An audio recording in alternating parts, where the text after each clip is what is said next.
Hello friends, welcome to Seema's kitchen gallery. और आज की जो रेसिपी है वो एक रिक्वेस्टेड रेसिपी है हमारे एक फ्रेंड मुकेश जी की।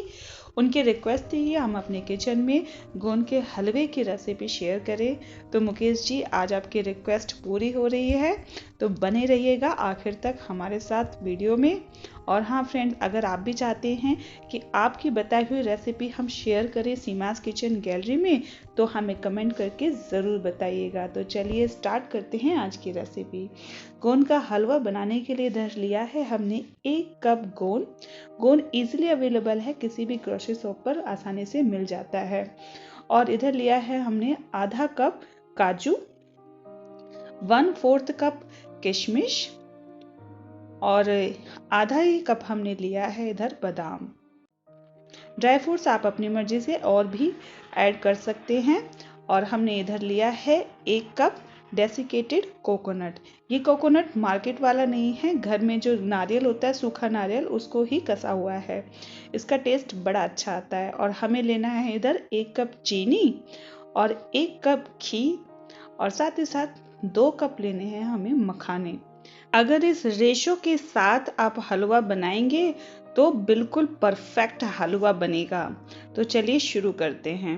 इधर गरम होने के लिए हमने कढ़ाई रख दी थी और अब इसमें ऐड कर देते हैं 2 चम्मच घी।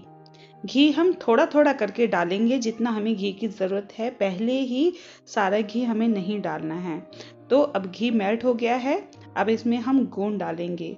लेकिन गोंद डालने से पहले हम उसको चेक करेंगे कि घी हमारा प्रॉपर टेम्परेचर पे गर्म है या नहीं है।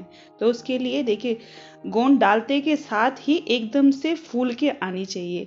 अगर नहीं आ रही है तो इसका मतलब हमारा घी परफेक्ट गर्म नहीं हुआ है। तो इसको कर लेते हैं साइड। घी परफेक्ट गर्म हो चुका है, अब हम इसमें ऐड कर देंगे बाकी की गोंद। देखिए, बहुतों की कंप्लेन होती है कि जब वो गोंद के लड्डू बनाते हैं तो गोंद उनकी किसी की फूलती नहीं है या किसी की गोंद जल जाती है। तो अगर आप इस तरीके से चेक करके डालेंगे तो गोंद कभी भी अधपकी नहीं रहेगी और ना ही कभी भी ज़्यादा जलेगी। तो घी का टेम्परेचर बिल्कुल सही होना चाहिए, तभी हमारी गोंद अच्छे से फूलती है। तो देखिए, जैसे ही ये पॉपकॉर्न की तरह फूल जाए और वाइट वाइट हो, रेड होने से पहले हमें फटाफट इसको निकाल लेना है, नहीं तो गोंद बड़ी जल्दी से जल जाती है। और हाँ, फ्लेम को कर देना है थोड़ी देर के लिए कम जब हम इसको निकालेंगे, ताकि जो गोंद जो इसमें रह जाती है धीरे धीरे निकलती है ना, तो वो जलनी नहीं चाहिए। गोंद इधर अब फूल चुकी है, अब इसको कर लेते हैं एक प्लेट में साइड। तो इधर हमने इसमें घी और डाल दिया था कढ़ाई में। अब सारे ड्राई फ्रूट्स को हम इसमें फ्राई करेंगे।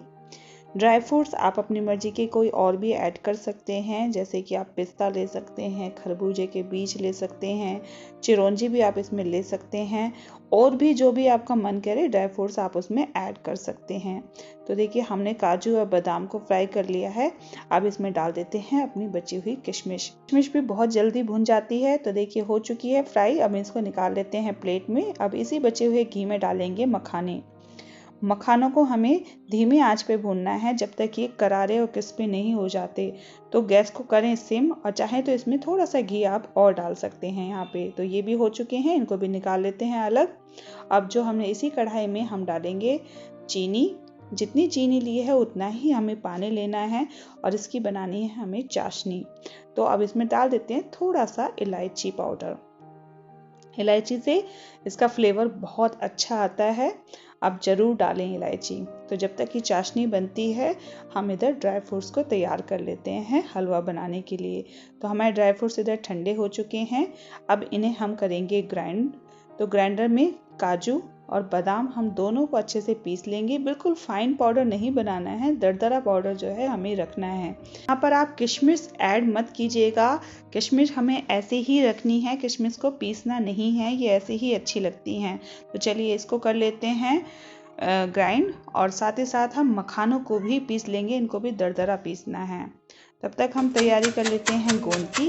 देखिए, गोंद को या तो आप इस तरीके से कूटनी से कूट लीजिए, या फिर मैंने क्या किया था, आधी गोंद को मैंने ग्राइंडर जार में पीस लिया था और आधी गोंद को मैंने ऐसे ही यूज़ किया था। इससे हमें गोंद का फाइन पाउडर भी मिल जाता है और थोड़ी खड़ी हुई इस तरीके से गोंद भी मिल जाती है, क्योंकि गोंद बड़ी क्रिस्पी क्रिस्पी होती है। और जब हम इनका हलवा खाते हैं ना, या फिर लड्डू खाते हैं तो ये गोंद इस तरीके से बड़ी अच्छी लगती है। तो एक बार आप ट्राई ज़रूर कीजिएगा। तो अब इन दोनों तरह के गोंद को हम कर लेते हैं मिक्स, और साथ ही साथ इसमें ड्राई फ्रूट्स का पाउडर भी डाल देंगे। इसमें किशमिश और काजू बादाम का पाउडर इसमें ऐड कर दिया है। अब इसमें ऐड कर देते हैं मखाने का पाउडर। अब इसमें कसा हुआ सूखा नारियल भी ऐड कर देते हैं। अच्छी तरीके से मिक्स कर लेंगे। अब इधर अपनी चाशनी भी चेक कर लेते हैं। देखिए चाशनी हमें एक तार की नहीं चाहिए, बस चाशनी थोड़ी गाढ़ी होनी चाहिए और इस तरीके से देखिए चिपचिपी होनी चाहिए। जब इस तरीके के फॉर्म में आ जाए तो गैस को कर दीजिए बंद और चाशनी को मिला लेते हैं अब ड्राई फ्रूट्स में। गोंद के हलवे को हम ड्राई फ्रूट्स का हलवा भी कहते हैं, साथ ही साथ इसको गोंद पाक भी कहते हैं। और नॉर्थ इंडिया में तो गोंद के लड्डू या गोंद पाक जरूर बनाई जाती है सर्दियों में, क्योंकि इससे बड़ी सर्दी से हमें लड़ने की ताकत मिलती है और साथ ही साथ ये हमारी इम्यूनिटी भी स्ट्रॉन्ग करता है। तो आप भी गोंद की हलवा ज़रूर बनाइएगा। तो चलिए गोंद का हलवा तैयार हो चुका है, अब इसको कर लेते हैं सर्व। गोंद के हलवे को आप स्टोर करके भी रख सकते हैं। 15 से 20 दिन तक भी गोंद का हलवा बिल्कुल भी खराब नहीं होता है और सर्दियों में ये काफ़ी दिनों तक चल जाता है। तो फ्रेंड्स, हमारा गोंद का हलवा बनके तैयार हो चुका है। आपको कैसी लगी ये रेसिपी हमें कमेंट करके ज़रूर बताइएगा। और हाँ, हमारी वीडियोस को ज़्यादा से ज़्यादा लाइक कीजिएगा, ज़्यादा से ज़्यादा शेयर कीजिएगा और कमेंट करना बिल्कुल भी मत भूलिएगा। तो चलिए मिलती हूँ फिर से एक न्यू रेसिपी के साथ। तो फ्रेंड्स, तब तक बाय बाय।